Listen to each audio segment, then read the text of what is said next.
time on LeBlanc. As a reminder, the preseason came out recently, so after today's episode, most plays featured should be from the new patch, but they might be mixed in with some older plays for a little while until we get more plays from the preseason. Jumping back to this play, the enemy team just got a great catch in the mid lane, leaving red team outnumbered, so they have to give up mid. Olaf's coming up soon, so she knows the enemy team will probably end up rotating to red buff, and that's when she plans to make her move. Right as Shyvana rotates, she emerges, flash WRing the entire backline, followed by her QE for the instant triple, and then she dodges Dinah's Q to get back in for the quad. LeBlanc's exhausted all of her cooldown, so she chases until the timing's right to finish off Shyvana for the pentakill, all made possible by some great timing and pre-fight positioning.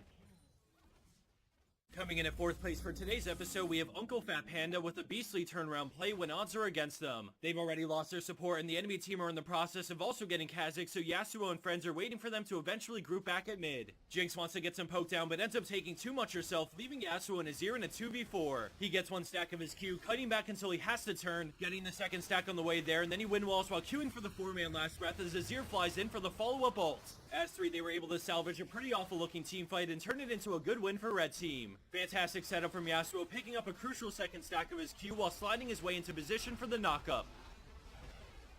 Next in our lineup, we have Crystonic on Wukong, who steps up to make a game-winning play in the heart of the mid-game. The enemy team have grouped up, so he's waiting in the fog of war in case anything goes down or to look for a surprise engage. Out of nowhere, the enemy Nami hits her bubble on Kalista, so he knows they're all about to move up, and he's in the perfect spot to counter. He eases onto Nami, but then instantly goes invis, walking around the Nami ult before popping Cyclone for the 5-man knockup into last breath. Orianna also gets a 3-man follow-up shockwave, and just like that, the enemy team's in full retreat, only Nami surviving. Thanks to the engage from Wukong, they get 4 kills for Nam plus the Baron, which is a huge advantage in the favor of red team.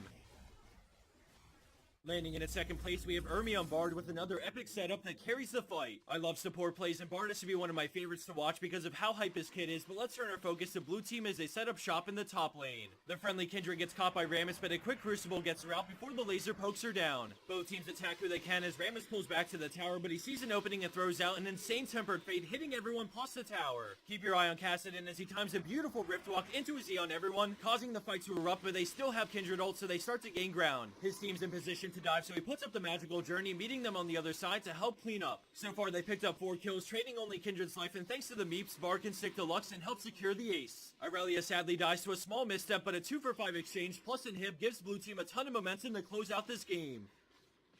And for our number 1 pro play for this week, we have Axe on Zed, and a quick shout out to his buddy X Frozen, who submitted the play and is the Riven on his team. The game's dead even, and they're down a teammate, but Azir tries to engage them under tower, not getting the knockback angle he wanted, but at least he hit multiple people for some good damage. Riven is full health and leads the charge, closing the gap slowly with the mobility from Deadman's plate, so the enemy team know they have to turn and fight. Ahri connects the charm, so the engage gets a little wonky here, and Zed doesn't really see an opening yet, so he stays nearby and pokes with the shadow. His team is losing the fight horribly, and Azir looks like he wants to fight this out, so Zed turns, ulting onto Ahri and immediately E-flashing away, and as they chase, a great double shuriken kills Fiora and helps Deathmark finish Ahri. He swaps back, juking them as he waits for the perfect time to Q from the shadow for the quad, and then he red smites Leona to take reduced damage. If it weren't for the red smite, he would have died by now as he swaps out by the skin of his teeth, just barely dodging Leona's W. He thinks he's fine to recall here, but Leona comes around the bend, so he runs away, ending this intense play with style.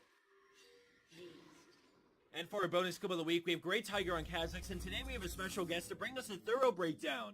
Ladies and gentlemen, my name is Pokito. Welcome. I have been instructed by the Overlord Potato Heads to give you a detailed play-by-play report into what happens to this team. We're going to break this down step by step, ladies and gentlemen, step by step, to make sure you understand what happened. Oh, they got wrecked.